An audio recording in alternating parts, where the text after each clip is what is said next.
नमस्कार साथियों। ओम लाइब्रेरी के इस YouTube चैनल पर आप सभी का हार्दिक स्वागत है। आइए बढ़ते हैं आज सबसे पहले 1 दिसंबर के करंट अफेयर्स की ओर में।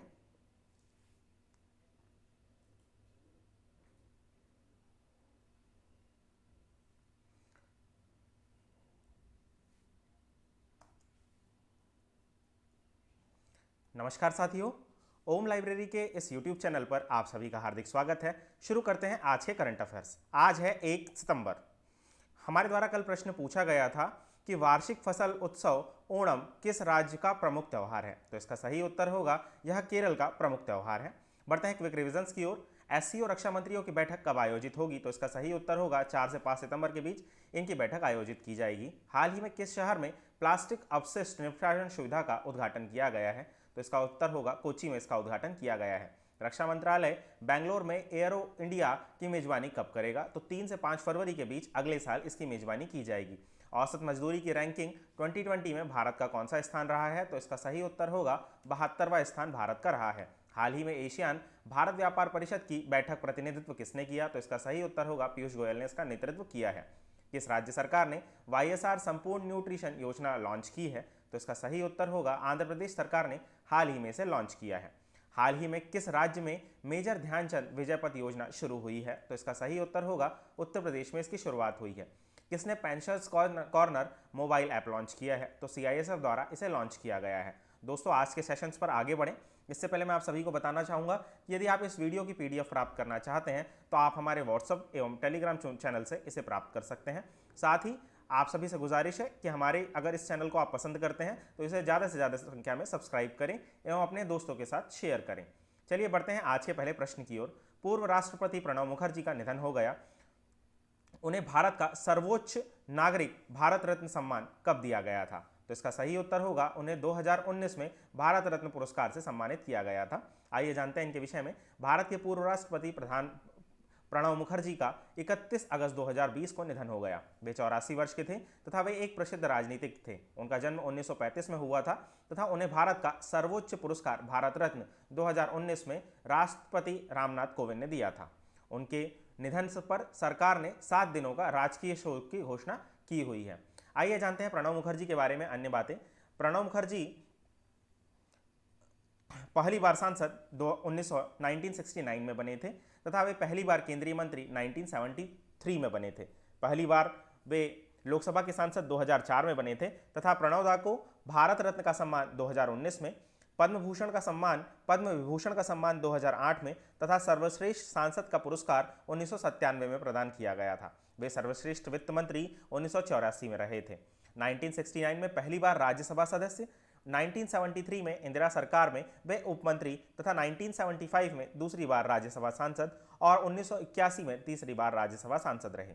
1984 में इंदिरा गांधी सरकार में वित्त मंत्री तथा 1984 में सर्वे के अनुसार दुनिया के सर्वश्रेष्ठ वित्त मंत्री भी वे रहे। 1991 में योजना आयोग के उपाध्यक्ष, 1993 में चौथी बार राज्यसभा के सांसद और 1995 में नरसिम्हा सरकार के विदेश मंत्री भी ये रहे हैं। साथ ही 2012 में वे भारत के 13वें राष्ट्रपति बने थे तथा 2017 में उनका राष्ट्रपति का कार्यकाल समाप्त हुआ था। बढ़ते हैं अगले प्रश्न की ओर। रोबोबैंक की वैश्विक शीर्ष 20 डेयरी कंपनियों की सूची में प्रवेश करने वाली पहली भारतीय डेयरी कंपनी कौन सी है। तो इसका सही उत्तर होगा यह कंपनी है अमूल। आइए जानते हैं इसके विषय में। अमूल 5.5 अरब डॉलर के वार्षिक कारोबार के साथ रोबोबैंक द्वारा जारी वैश्विक 20 डेयरी की सूची में प्रथम स्थान प्राप्त करने वाली पहली भारतीय डेयरी फर्म बन गई है। स्विट्जरलैंड से नेस्ले 22.1 बिलियन अमेरिकी डॉलर के कारोबार के साथ इस सूची में शीर्ष स्थान पर रही है। स्विट्जरलैंड में 21 बिलियन अमेरिकी डॉलर के साथ फ्रांस के लेटॉलिक्स का स्थान है।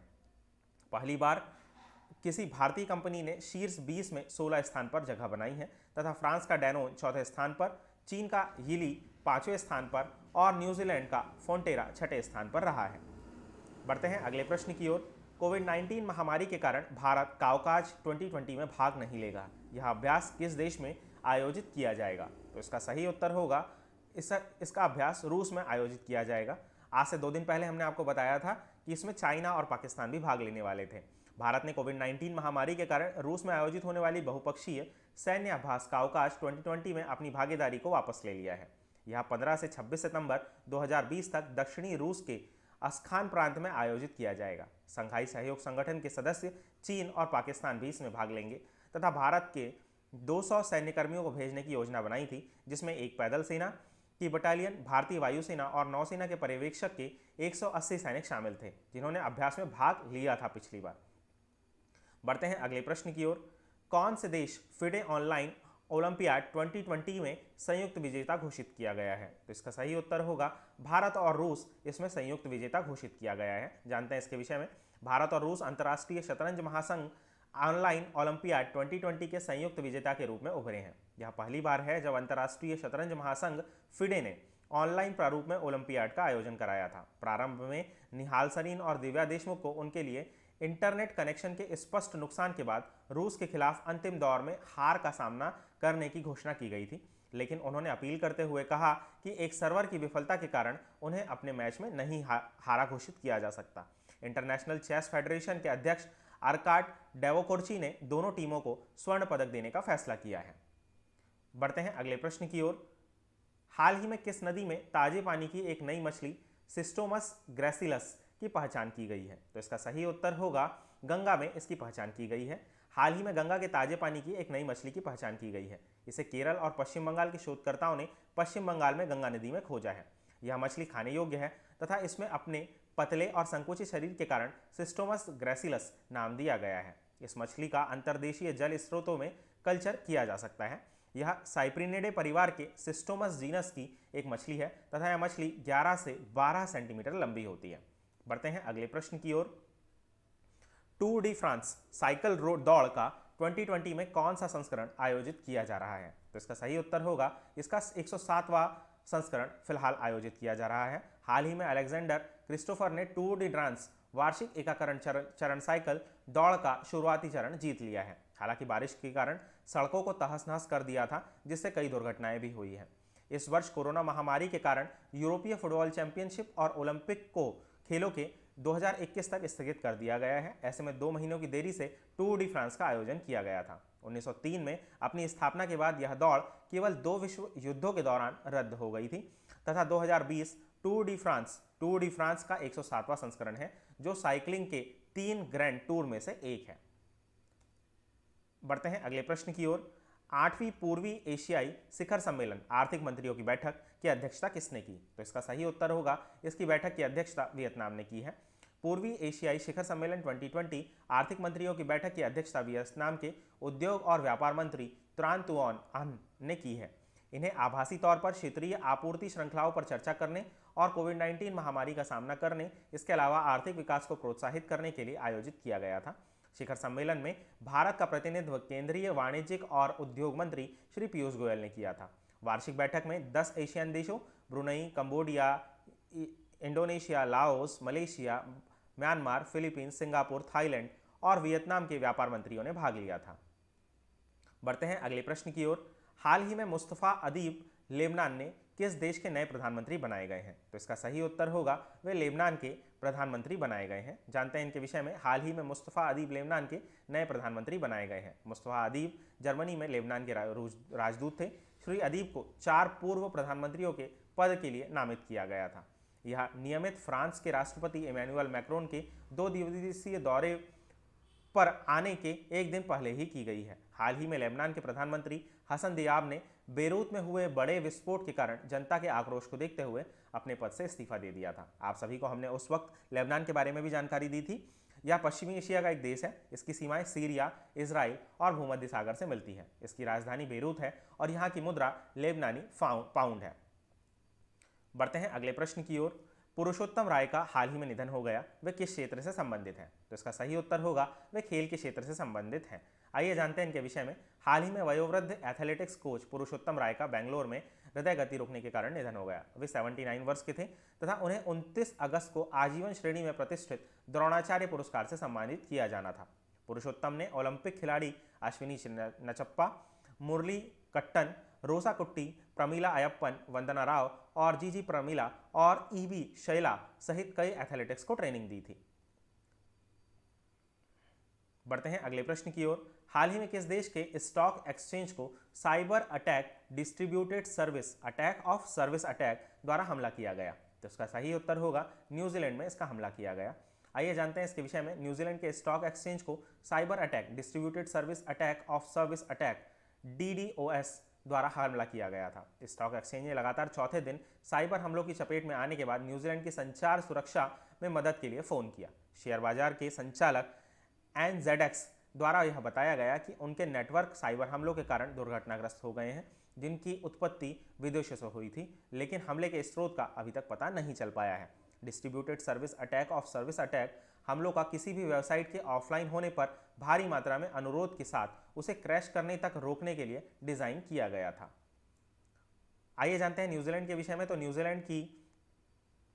न्यूजीलैंड के बारे में आपको पता होगा कि इसकी उत्तरी सीमा बे ऑफ आइसलैंड, पैसिफिक सागर, तस्मान सी से मिलती है। यहाँ पर लेक वांका, लेक हावा और लेक टी अनान है। साथ ही यहाँ पर आपको क्रुक्स स्ट्रेट के बारे में जानना चाहिए।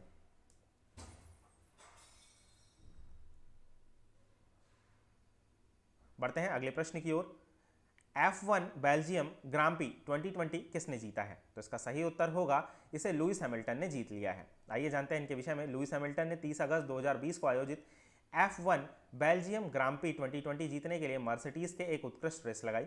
उन्होंने 2020 में 7 रेसों में अपनी 5वीं जीत हासिल की है तथा उनके कैरियर की यह 89वीं जीत है। हैमिल्टन के बाद 2 और तीसरे स्थान पर क्रमशः वॉल्टेरी बोल्टास, मर्सिडीज और रेडबुल का मैक्स वर्स्टेपन थे तथा रेंटॉन ने डैनियल रिकॉर्ड का चौथा स्थान हासिल किया तथा एस्टन ऑर्कन ने 5वां स्थान हासिल किया है। लुइस हैमिल्टन यह वर्तमान में मर्सिडीज MMG पेट्रोनॉस फार्मूला 1 टीम के लिए फार्मूला 1 के प्रतिस्पर्धा में एक ब्रिटिश रेसिंग ड्राइवर है तथा यह 6 बार के फार्मूला 1 चैंपियंस भी रहे हैं। बढ़ते हैं अगले प्रश्न की ओर। भारत की जीडीपी की ग्रोथ 2021 में कितने प्रतिशत तक गिर गई है? तो इसका सही उत्तर होगा यह -23.9% तक गिर गई है। जानते हैं इसके विषय में। भारत की जीडीपी की ग्रोथ रेट 2020-21 में गिरकर 23.9 हो गई है। भारत के सकल घरेलू उत्पादन में Q1 डाटा 2020 कारण एक सख्त राष्ट्रव्यापी लॉकडाउन को उपन्याय के कारण कोविड-19 के कारण 2020-21 की पहली तिमाही में थोक के दौरान भारत के सकल घरेलू उत्पादन के लिए अप्रैल-जून तिमाही सांख्यिकी और कार्यान्वयन मंत्रालय द्वारा 31 अगस्त 2020 के अनंतिम अनुमानों के अनुसार जल्द से फिसलकर 23.9 हो गई है तथा 2019-20 में इसी तिमाही में जीडीपी 5.2% का विस्तार हुआ था। बढ़ते हैं अगले प्रश्न की ओर। अंडमान और निकोबार द्वीप समूह में हाई स्पीड 4G सेवाओं को शुरू करने वाला पहला नेटवर्क ऑपरेटर कौन सा बना है? तो इसका सही उत्तर होगा एयरटेल इस प्रकार का पहला नेटवर्क है। आप सभी को अंडमान के बारे में भी जानना चाहिए। तो अंडमान में north Andaman, middle Andaman, south Andaman और साउथ अंडमान में ही पोर्ट ब्लेयर है, इसकी राजधानी है। 10 डिग्री चैनल जो है वो अंडमान और निकोबार को अलग करता है। इसमें कार निकोबार सबसे ऊपर है तथा ग्रेटर निकोबार सबसे नीचे है। साथ ही आपको हमारे अंतिम पॉइंट इंदिरा पॉइंट के बारे में भी जानकारी होनी चाहिए, जिसका डिटेल मैप मैंने यहाँ पर दिया हुआ है आप सभी की सुविधा के लिए। आप यहाँ से इसे देख सकते हैं। बढ़ते हैं अगले प्रश्न की ओर। किस बैंक ने Brandon human capital management excellence award जीता है? तो इसका सही उत्तर होगा इसे SBI बैंक ने जीत लिया है।